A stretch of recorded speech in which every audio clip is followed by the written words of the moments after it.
Bandages and Salt, Boccano Stray Dogs X Percy Jackson by SeaSkate, on AO3, read by Lily6645.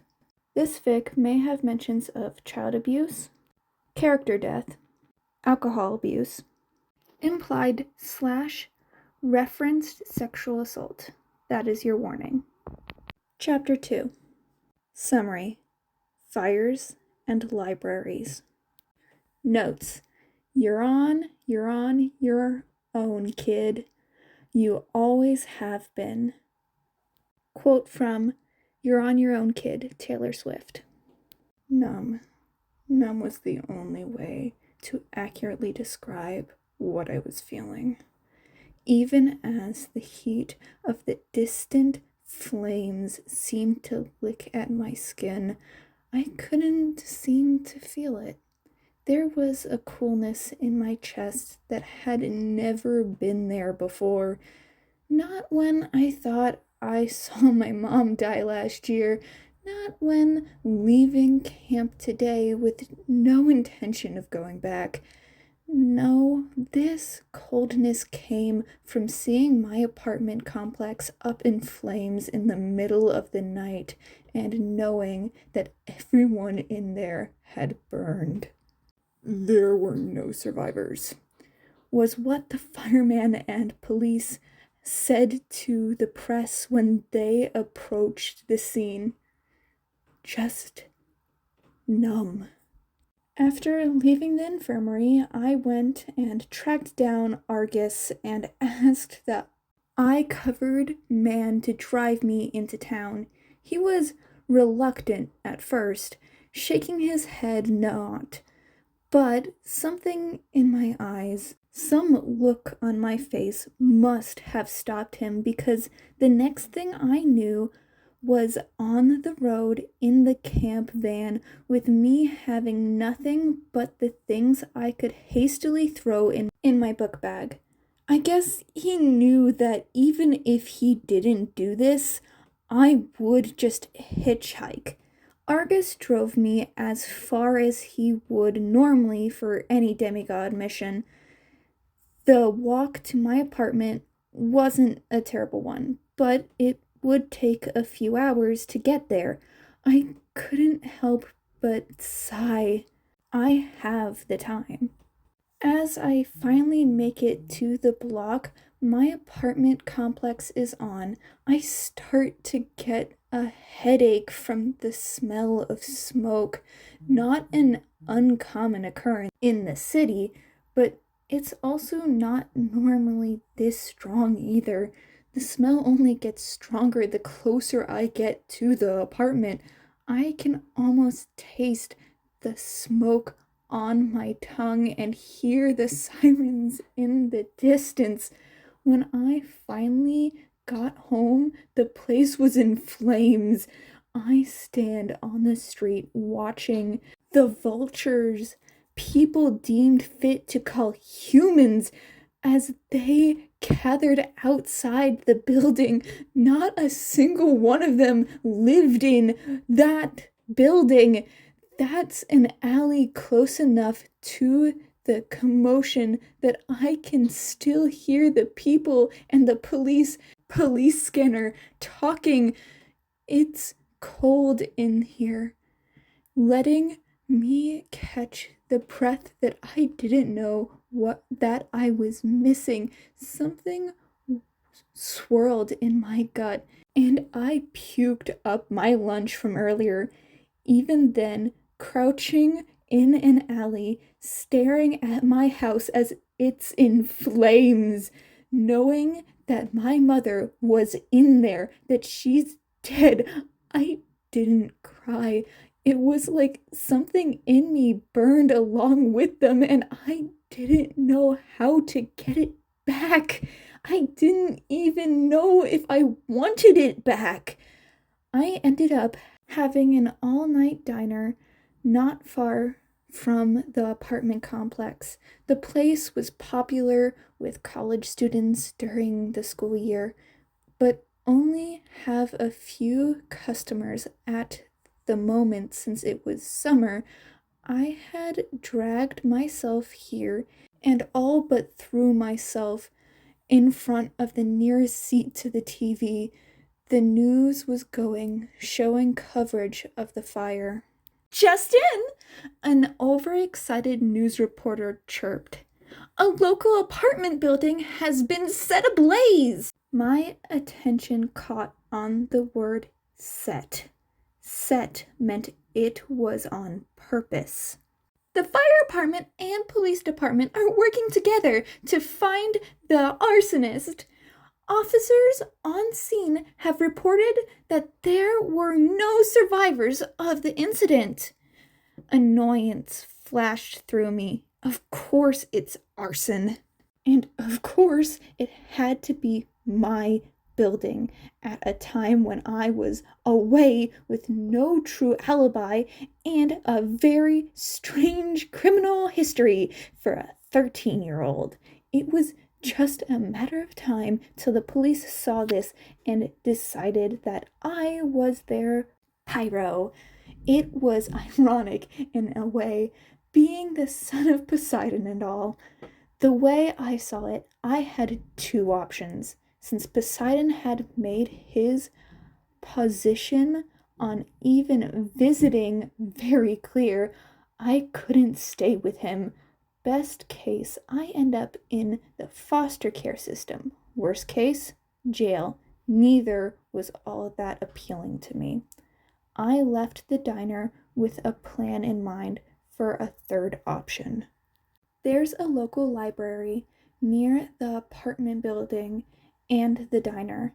The place is small and not very popular, but there are enough students and schoolers in the city to keep the place afloat. The library itself was one of the shorter buildings in the city, older too, and possibly in Ulf money short of fleeing.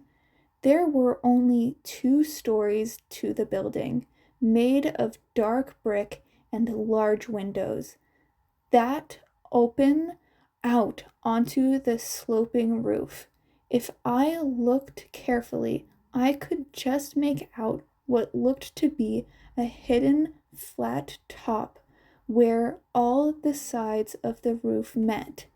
Looking at the library, it truly did seem like something found in the pages of Great Gatsby, a book that Annabeth had made me read during the school year. It was beautiful, ethereal. The night cast dark shadows onto the street as I left the more well-lit area of the street before stepping inside the alleyway that was half made up of the library. I stopped to listen, stilling my breath. I listened for any sound around me other than that of my own wildly beating heartbeat. The only thing I could hear was the scuttering of a mouse's nails on the pavement as it rooted for trash nearby.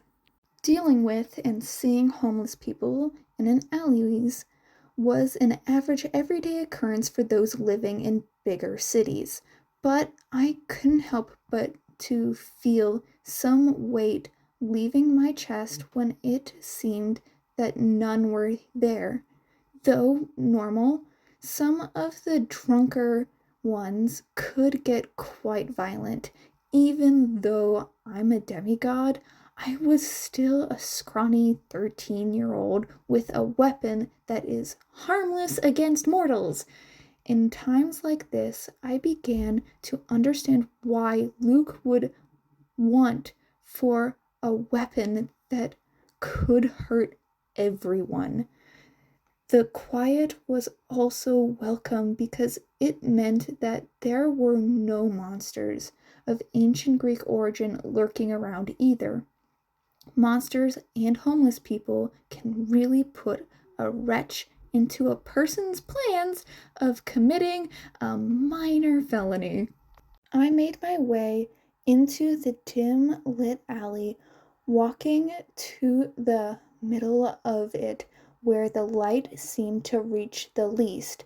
There are openings into well-lit city streets on both sides of the alley, so this would be the best cover that I could hope to get.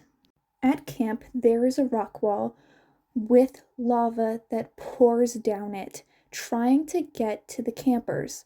The exercise seems crude, having children climb a dangerous rock wall.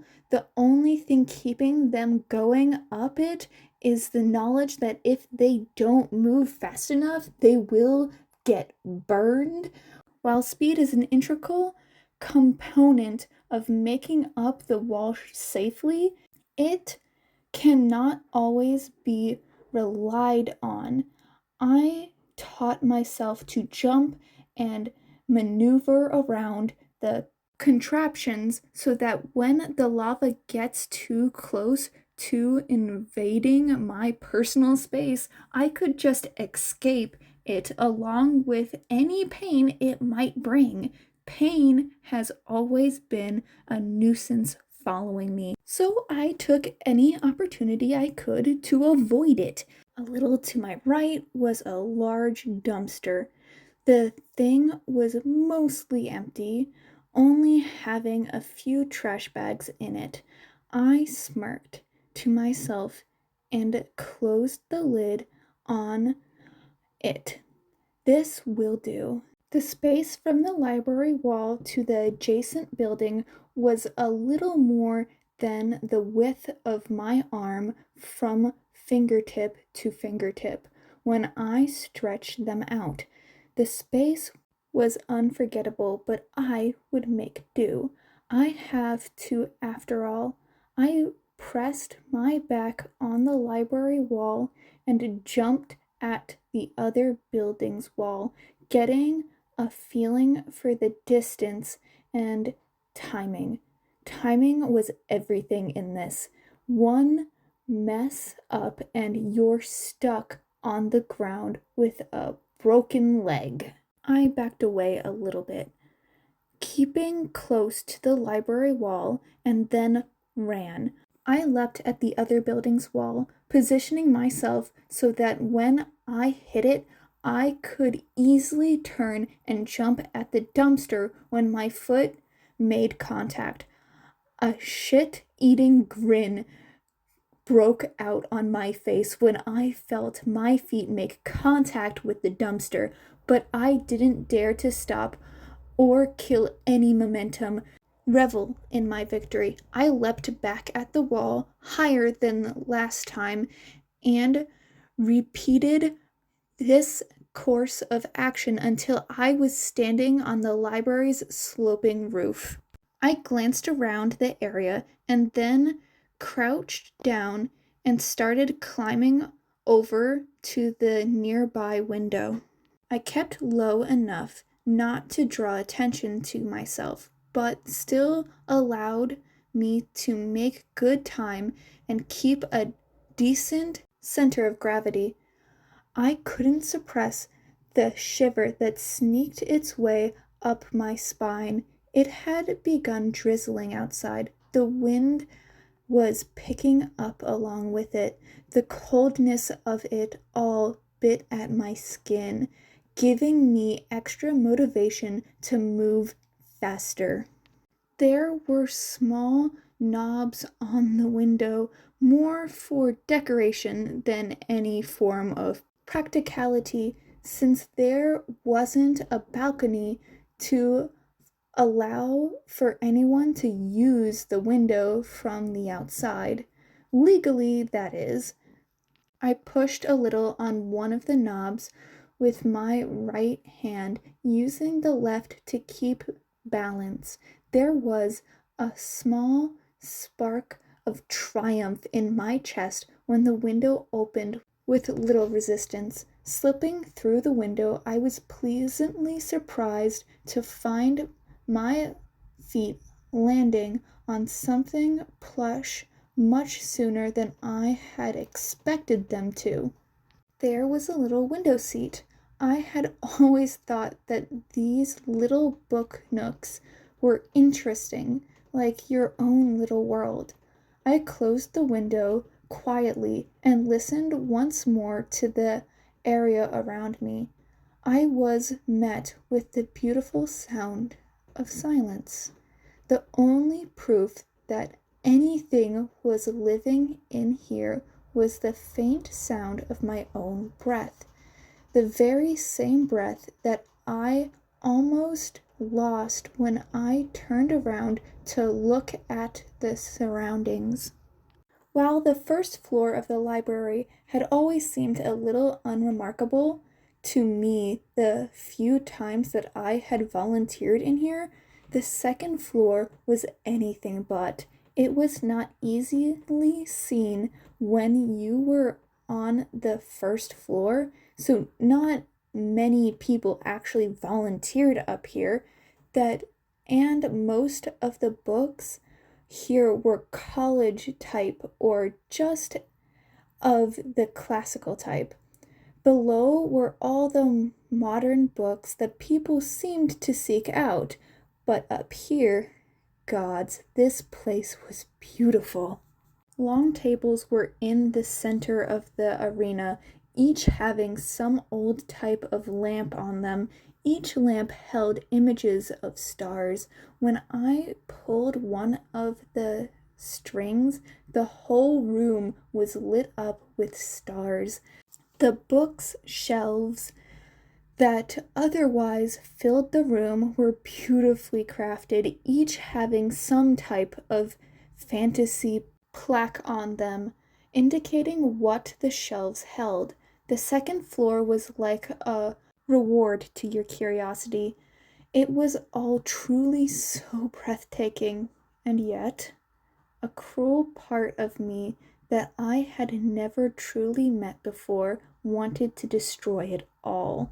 The part of me wanted to see the place torn apart or in flames so that someone else might feel as horrible as I should inside, so something else might share in my ugliness. The numbness didn't leave, not really. Small sparks of dull emotion seemed to break through, but even though I seemed to be able to identify it and react to it, these emotions were like white noise.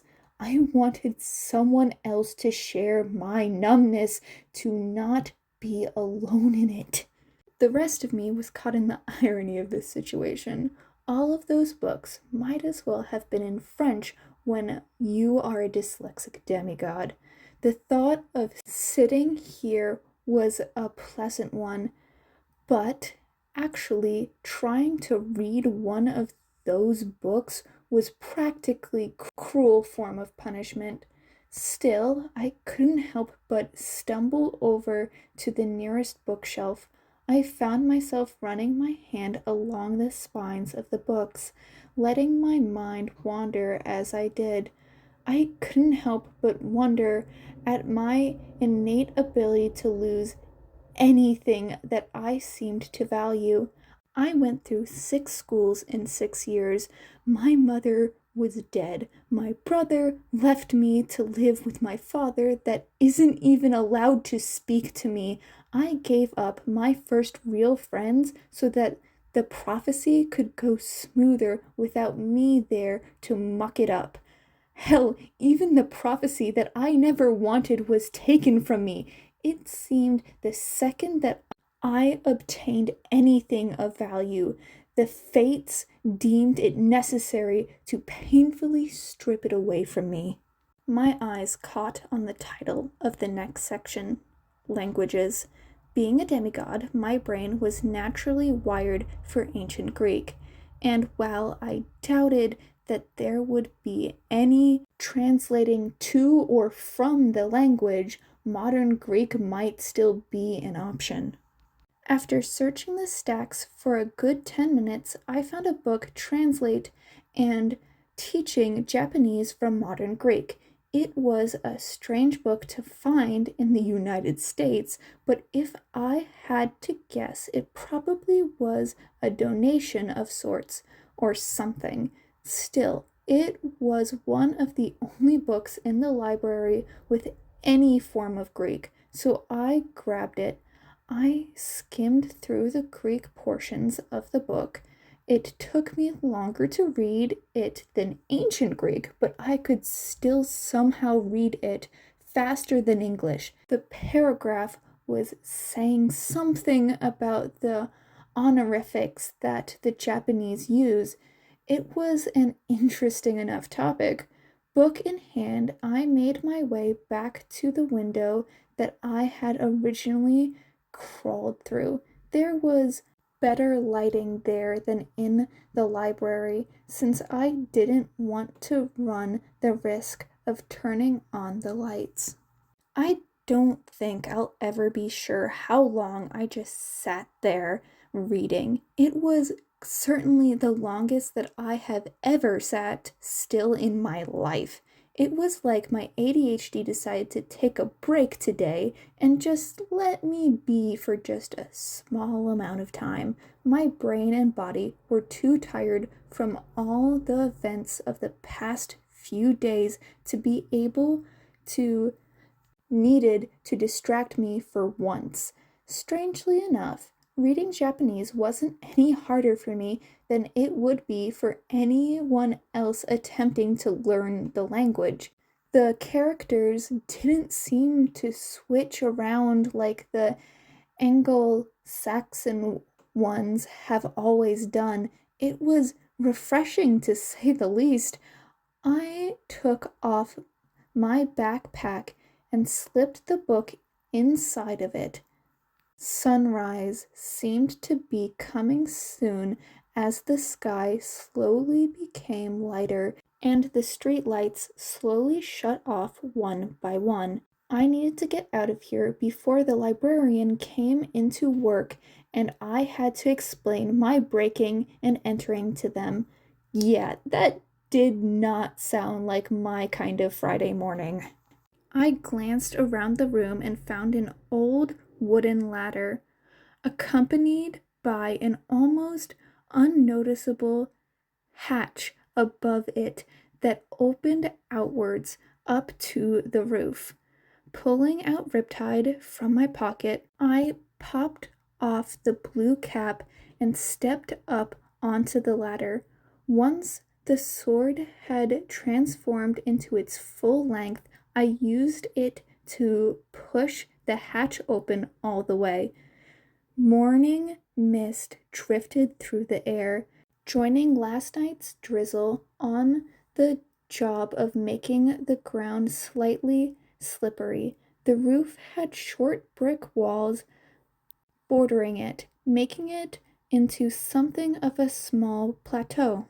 Groggy from the lack of sleep, I stumbled over to one of the darker corners of the roof and plopped down. My body seemed to have just enough energy left to pull out my jacket from my book bag, ball it up into something usable as a pillow before everything just shut off. I laid my head on my makeshift pillow. I didn't even remember thinking to close my eyes before everything just went dark. For the first time in a long time, I did not have a single dream that night. That is the end of Chapter 2 of Bandages and Salt, Bakuno Stray Dogs X Percy Jackson, by SeaSkate on AO3. If you like this, please go support the original author. Link in the description below. Hope you have a good day, night, or whatever time zone you're in. Bye, kittens, and happy holidays.